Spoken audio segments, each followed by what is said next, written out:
They can only work, these security men, they can only work effectively on information. After information they have gathered, they now base their operational efforts on this information and the equipments they have. And even then, even these equipments, it will be based on the type of enemy, so to say, or opponents they are going to face. So if they don't get the right information, they cannot be fully prepared. I cannot counter the views of the Chief of Army Staff because he's the head of the army, and of all the security organizations in Nigeria, the army is at the top. So it will be correct that the overall commander on the field is the Chief of Army Staff. To be honest with you, other than what I read in the newspaper, I don't know much about Amotekun. But I do know that one principle I follow is this. Okay, sir. If governments are established anywhere, what is the purpose of government? Maybe they are not doing too badly, but for me, based on your question, the West had always been looked upon as leader of this country in development. Okay, education, industrial development, governmental development, and so on. And so, if in a society, people have that feeling that you are a class above your environment, you must try to maintain that belief. People believe Yorubas are well educated, they are competent, they are efficient. They should display that. And I think they are all qualified, competent people. But we should see it in action rather than just mere theory. So I will plead with them. I don't come from there, but I tell you, all the time I operated in Ibadan, I was conscious of it. I'm a Yoruba man, and I pray to Almighty God that I will not do anything to let down the Yoruba race.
Well, it's another very wonderful, lovely moment today in the city of Lagos, West Africa, Nigeria, West Africa. As we meet an elder statesman, a man of impeccable achievements, a great man, a thinker, a doer, a general, a lawyer, a philosopher, an author, somebody who has contributed to the body of politics and to the legal issue in Nigeria, a man that has done so much for this country. And today we are meeting him because of some of the issues that is going on in our country, especially as regards security, politics, and democracy itself in Nigeria and globally. We are very deeply honored to be in the ambience of General David Medayese Jemibewon, a great elder statesman. And today we'll be taking him on some of the issues. Daddy, we are very humble being with you today, sir. It's been a long time. We've been trying to track you down, and you've been so busy almost in the last 6 months. We've talked to your aides, and today we are very honored that you gave us a chance to talk to you, and especially as regard the issue of Nigeria. First and foremost, sir, we'd like to ask that how do you feel at this time with what is going on in the country? There is a hula-baloo about the state of insecurity, the position of the counter-insurgency in the military. The political space is almost agog with a lot of news. How do you feel as an elder statesman, as one of the founding fathers of Nigeria? Thank you very much for coming to interview me, and thank you for all the good things you have said, but I don't think I really qualify as to be in the group of the founders of Nigeria. I probably had contributed one way or the other by the opportunity that I have been given. But I appreciate you. Thank you very much. From what I read in the newspaper, because that's the best source of my information, from what I read in the newspaper, the news I hear over the radio, and then to some degree comments by some individuals, but I rely more on what I read in the newspapers and what I hear over radio, television, rather than individual opinions, because sometimes these opinions, it depends on which side of the divide the man making a statement is from. I think the country could have done better, particularly in the area of security, in the area of political development, and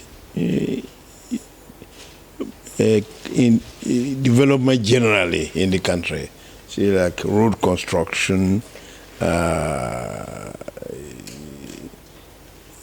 areas of education. I think in education we are doing well, and so on. But again, it doesn't really matter how well we do or we perform. An organization should always aspire to improve even upon the good things it might have done. So I think there is opportunity for improvement, for better performance, no doubt. Now, I want to ask you, you look at the country, just recently, a few days ago, the National Assembly started calling for the firing of the service chief, and I think it started from the Senate, then the House of Assembly, and that the president should fire the service chief because of the state of insecurity, the killings, especially after the January 20 killing of Pastor Lawal Andimi, the chairman Khan in Michika local government in Adamawa State, and the House of Assembly, and to some extent Nigerians say, oh, sack the service chief, they've overstayed their welcome and all that. But as a master strategist, a general, and somebody who has really trained a lot of young officers, and also a friend of the president of this country, and somebody who has also shared one or two military formation with the president, General Buhari, what do you think should happen? Do you think the issue is to sack the service chief or to reinvent the strategy of fighting the counter-insurgency in Nigeria? I don't think calling on the president to sack the service chiefs will solve the problem. However, I think it's a signal that people are not happy. Certainly it serves a purpose, but not the pronouncement they've made. I don't think it would be the best thing for the president to react because they make that pronouncement. First of all, they need to marshal reasons why they should make such a recommendation. I'm not saying they don't have the right to make such recommendation, but it's not a recommendation made on either in writing or on the pages of newspaper that the president will hit to. They ought to let us know how do they come to that conclusion, because it is true that we have security problem, and particularly in the northeast of this country. But the fact that we have not been able to, solve that problem doesn't mean that those given that responsibility to handle the situation have not done their best. However, I want to believe that most political appointments have a length of time, a term associated with them. Take, for example, some offices have 4 years term, 2 years time, and so on. So to just, if you have put people in such positions and just wake up one night and sack them, it might not solve the problem. Although I'm aware whoever appoints is likely to have the power to dismiss. Regretting. Yes. But then, in appointing people too, you don't just go and pick one incompetent person. You must have gotten marshaled reasons why you think this is the right man. You may have, maybe, in a country as large as Nigeria, you may have 12, 20, only God knows number that can fit into that. But you pick one person. And so if you have to remove him, just like you give reasons for appointing him, you also need to give reasons for removing him. So those advocating this service officers in charge of security, they ought to advance reasons why they should remove them, and not just a blanket statement to Mr. President.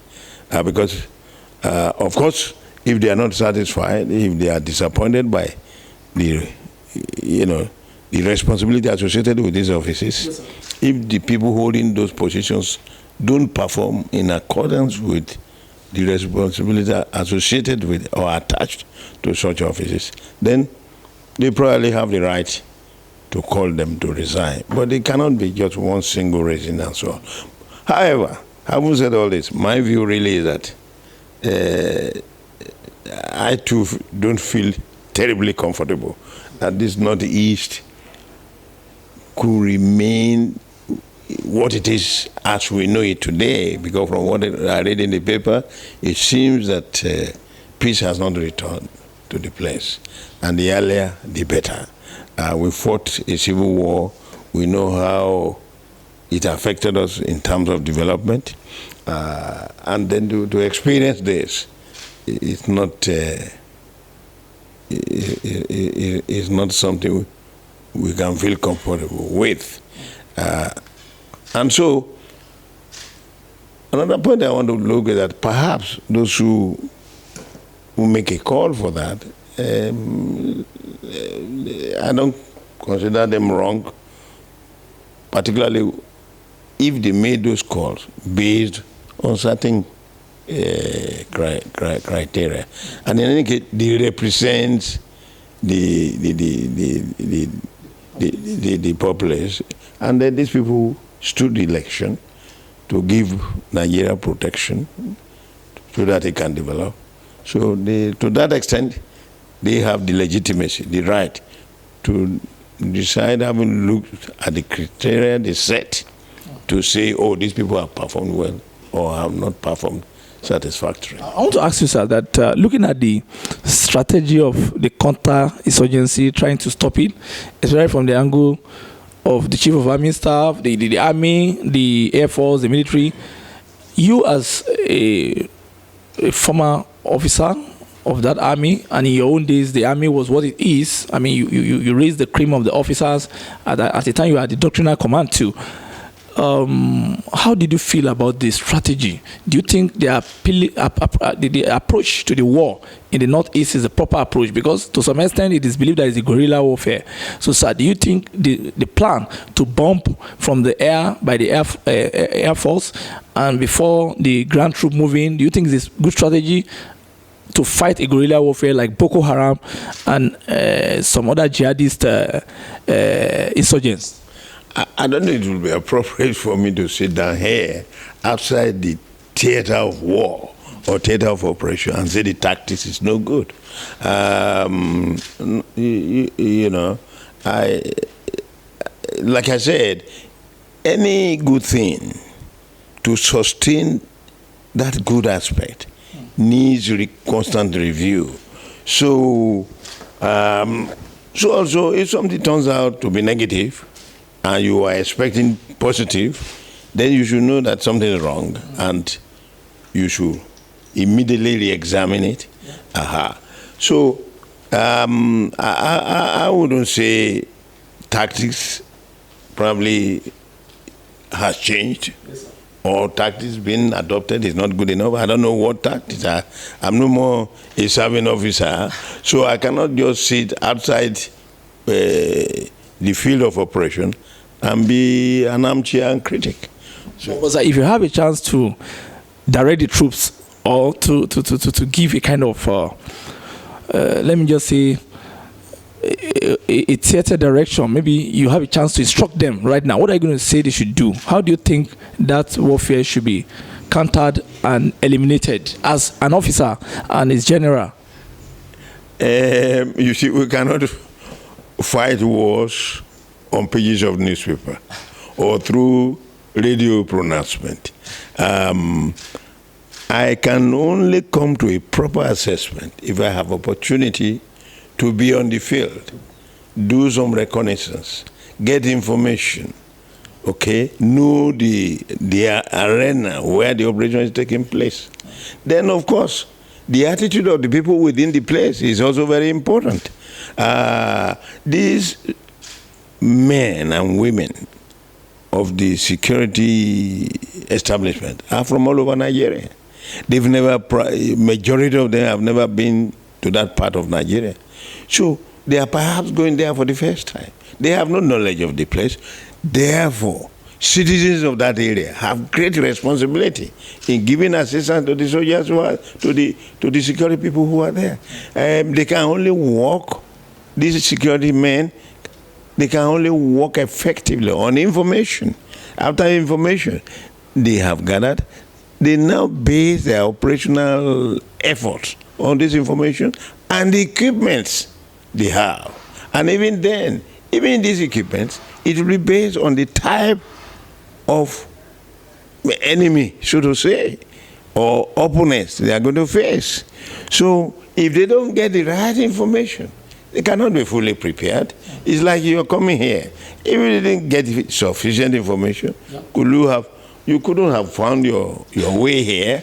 And even when you came here, if somebody just say, meet me in Ebudemeta or meet me in Apapa, where do you go in Apapa? Except he gives you the street, okay? The number of the street or the number of the house. So people within that area have great responsibility to give support information to security agencies if they are to succeed. So to just sit down somewhere and say, oh, security has failed, without getting to know how well equipped have they been, how well informed, what support do they get from the local people, and so on.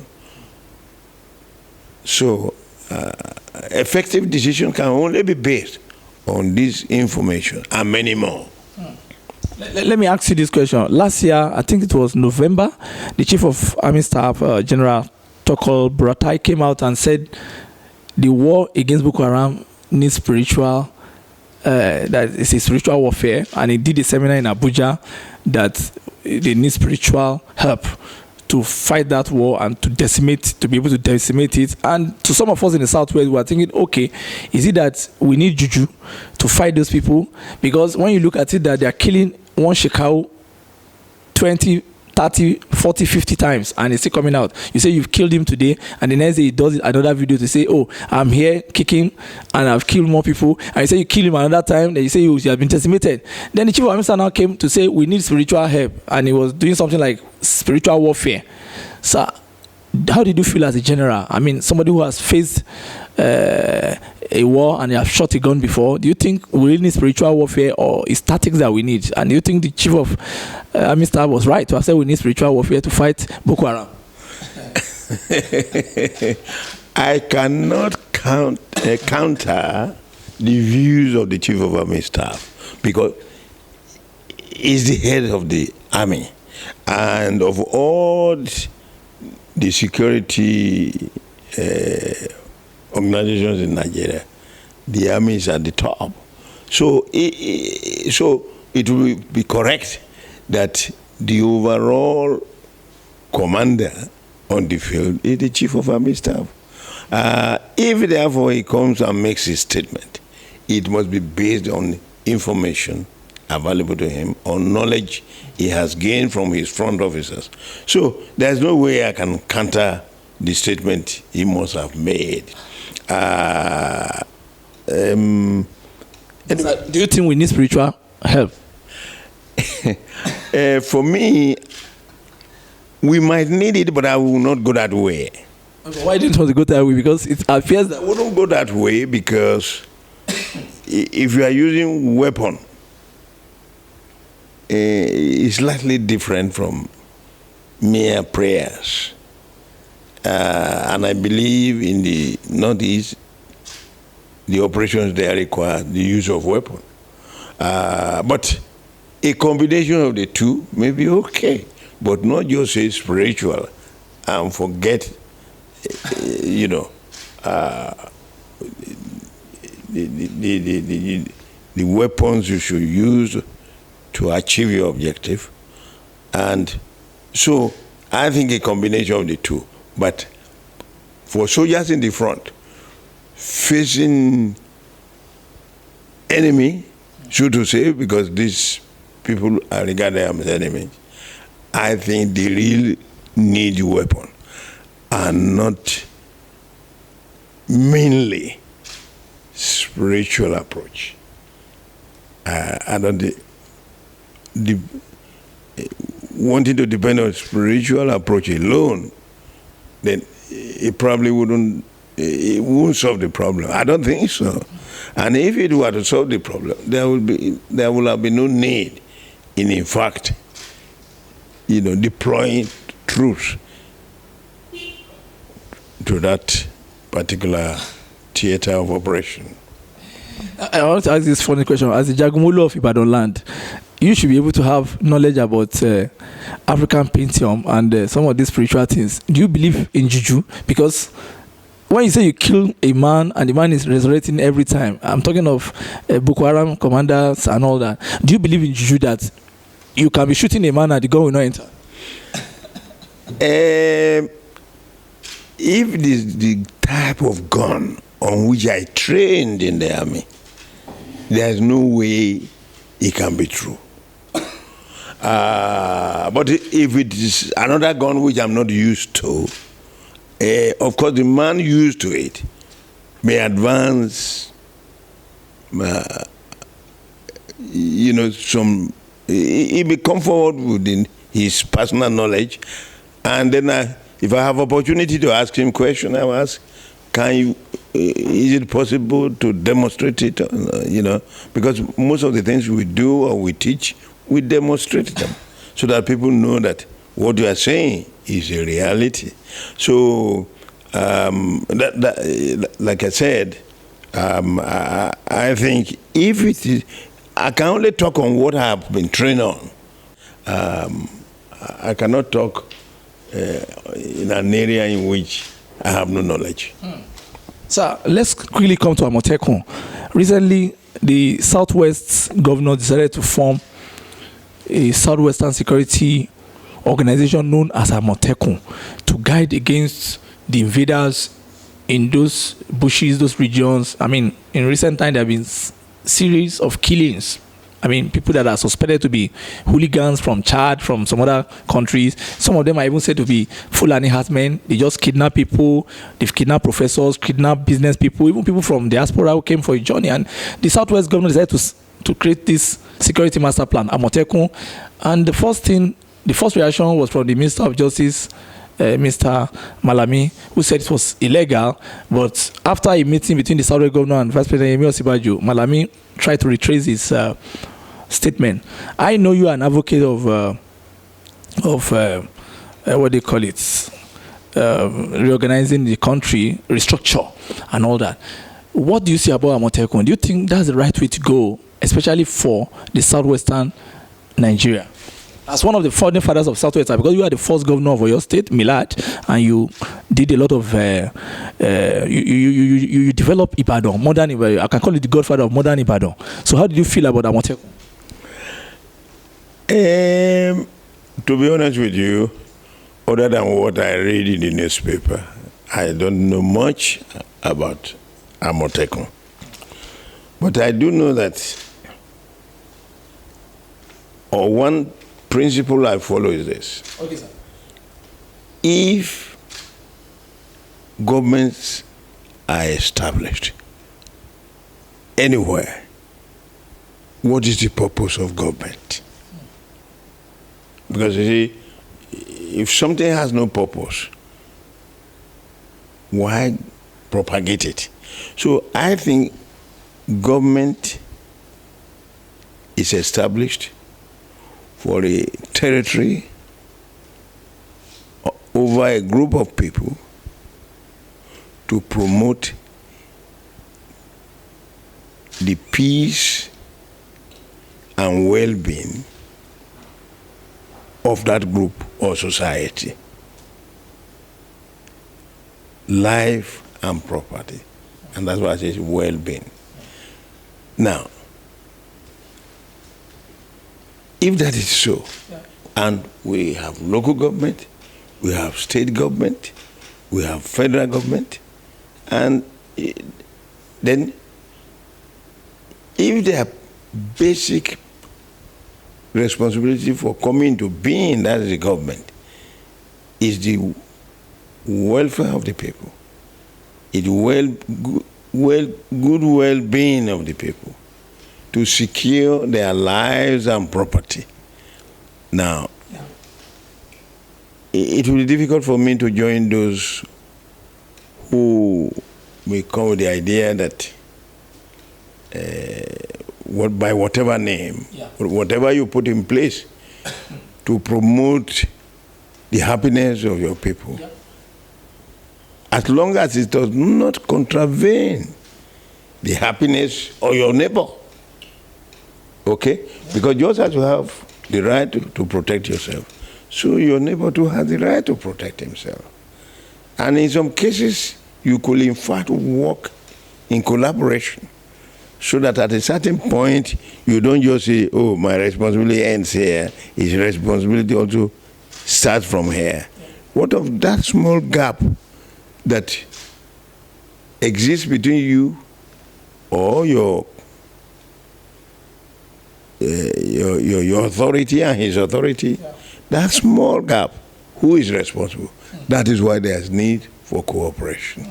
So, to that extent, like I said, I didn't see the need for the arguments, controversy associated. Yes. Because Amotekun, from the perspective that the Southern governor has said, we are tired, the police is not capable to give us security, and you are a former minister of police affairs, and I know the kind of reform you did within 1 year plus that you ruled that ministerial position, you brought a lot of reforms. But right now, with the modern day, the kind of police we have, a police that is always hashtagging on 20 naira, 15 naira, trying to take money from commuters and harass citizens. And because of the level of the security problem, especially in the country, which is now coming into the southwest, they said, let's start Amotekun. Amotekun is just a conglomerate of local hunters, OPC, probably to go through training under the police. Is a kind of a security collaboration. So we wouldn't know why a lot of people want to frown at it. But I want to believe that as a top security officer and somebody with the intelligence of security and a nationalist, you should be able to have your own opinion. What's your opinion on Amotekun? Is it good? Is it an idea that is starting to have come as a Yoruba man? When a man has a problem, he should go out to find solutions to it.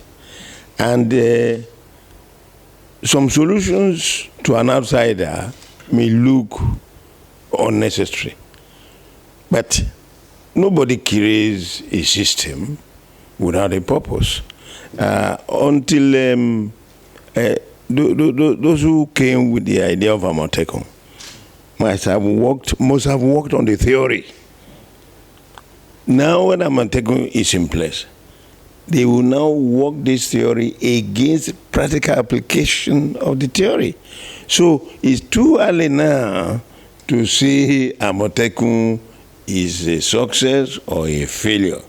And because of this uproar at the beginning, it is a challenge to the authorities to ensure that they don't fail. So one of the benefits of the controversy is to ensure they don't fail. Because if they fail, what will happen is that those who were initially against it will say, yes, we said it. Do you understand? So to me, it's now a challenge. It's now a challenge.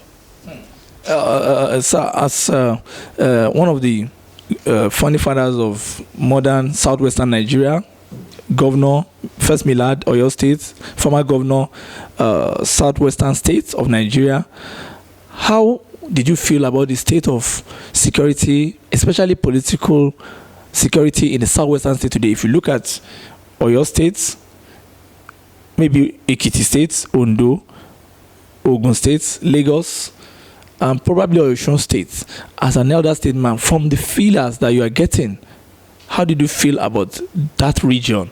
I mean, you had the master plan. You are the first man to bring out the federal road safety. You experimented it in Oyo State under your regime before it became a national celebrated idea. You also did a lot of irrigational projects, brought a lot of modern development to Ibadan. As an elder statesman sitting in the corner of his house today, how do you feel about that part of Nigeria?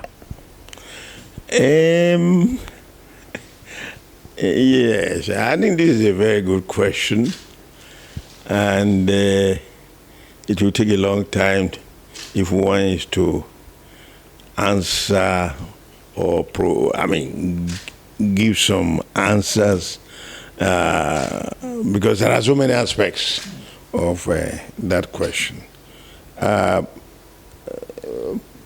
Anyway, personally, I think comparatively, when you look at the country as a whole, maybe they are not doing too badly.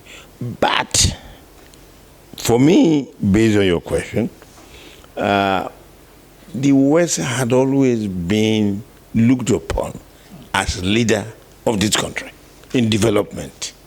Okay, education, industrial development, governmental development, and so on. And so, if in a society people have that feeling that you are a class above your environment, you must try to maintain that belief. This is my own conception, and that's how I operated when I was in the West. Yeah. If people have that belief, that you are there, you are in the front, you are a light, then you make sure you maintain that light. And so I think individually they are doing well, but I think they ought to cooperate. Agreement, not just in security, although security is number one, because security is fundamental. Without security, not much progress can be made. With security in place, a lot of experiment can be performed, a lot of efforts can be made in other areas. So I think they can do better, because you see, when you put all the states in the West together, industrially in those days, developmentally, over 50% of the development in this country is in this region. Okay? So, also, with a good effort and interstate cooperation, there is no reason the Old West cannot have an ally. There is no reason they cannot have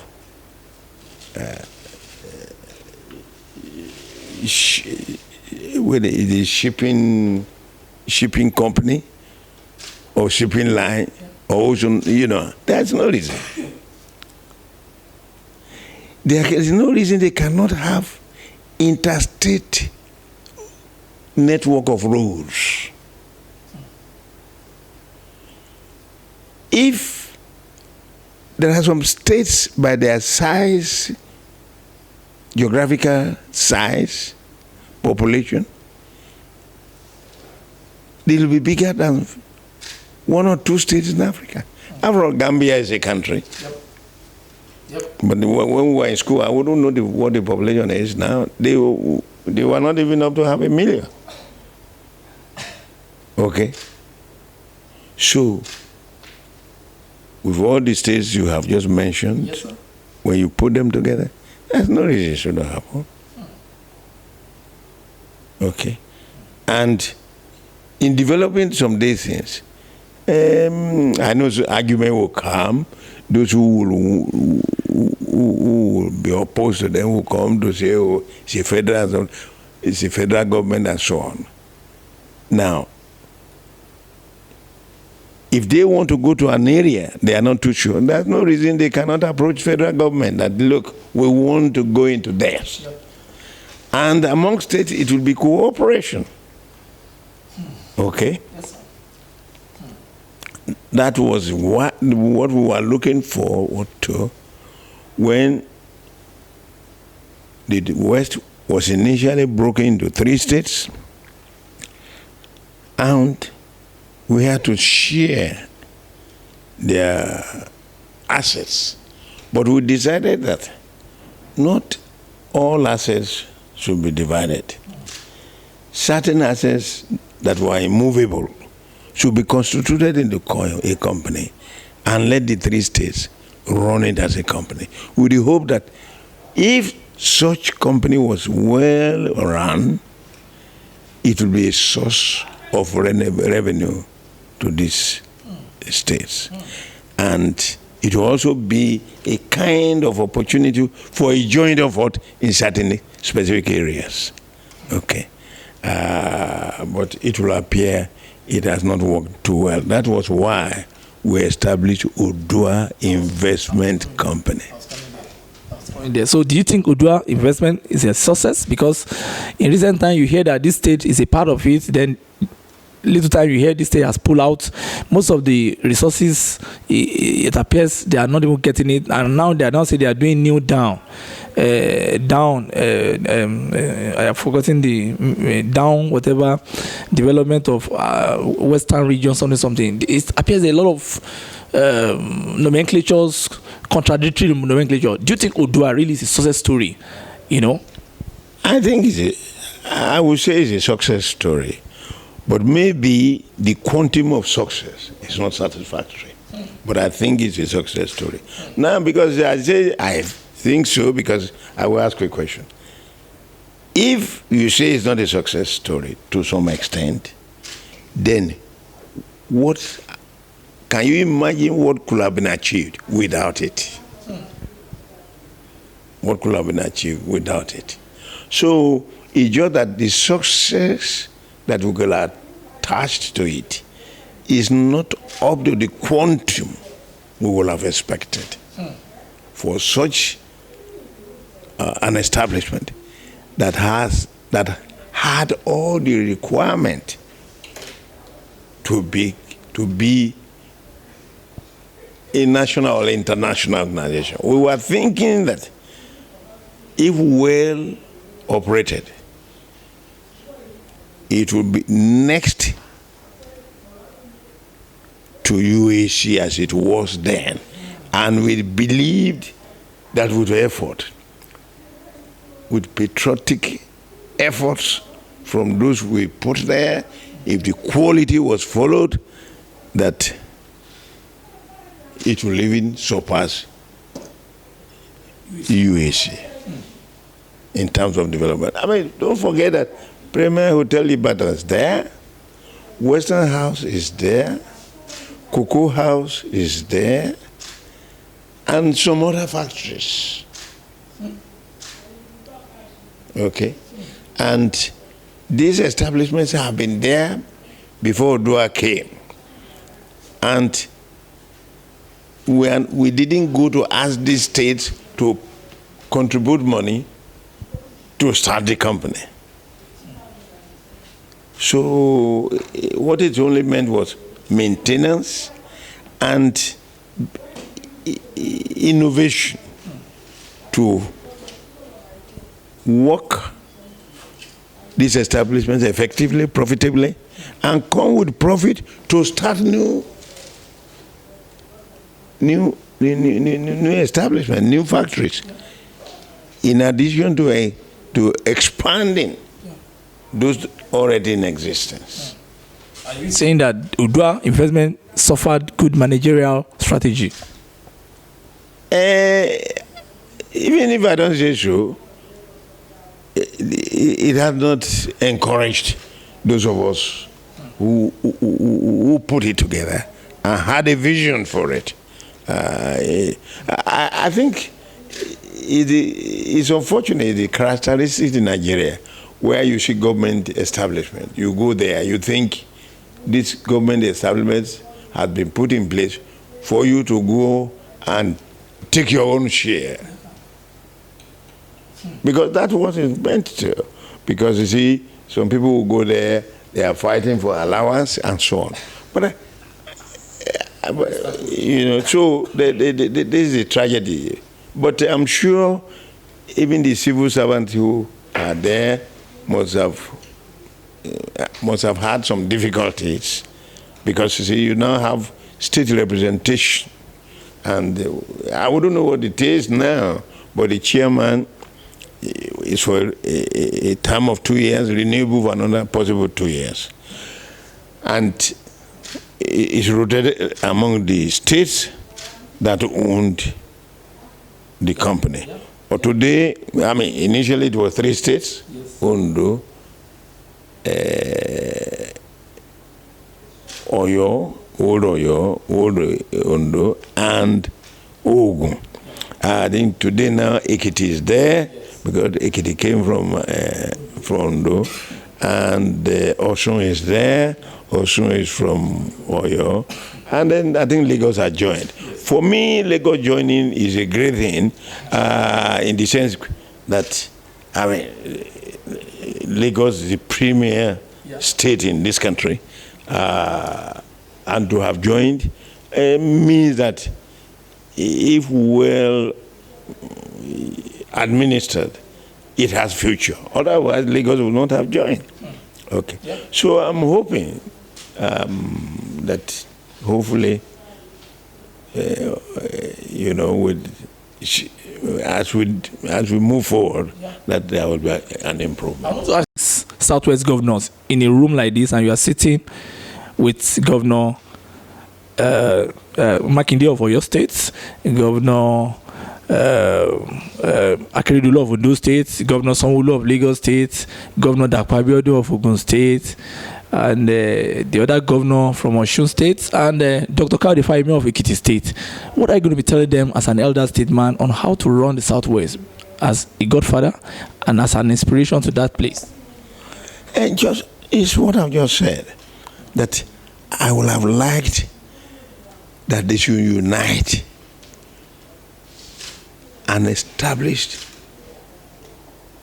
a solidarity where they give leadership to other political zones of this country, where by their action they become the center of attraction, and this symbol that other states should look up to. I mean, because people believe Yorubas are well educated, they are competent, they are efficient. They should display that, and I think they are all qualified, competent people. But we should see it in action rather than just mere theory. So I will plead with them. I don't come from there, but I tell you, all the time I operated in Ibadan, I was conscious of it. I'm a Yoruba man, and I pray to Almighty God that I will not do anything to let down the Yoruba race, to disappoint the Yoruba race, to become a reference point by saying, oh, this man, as a young man governor, he came from what is now known as Kogi State. He came here to destroy our unity. So even at national level, if there was an argument, I would be on the side of I was always on the side of the West, rather than not sent. I mean, rather than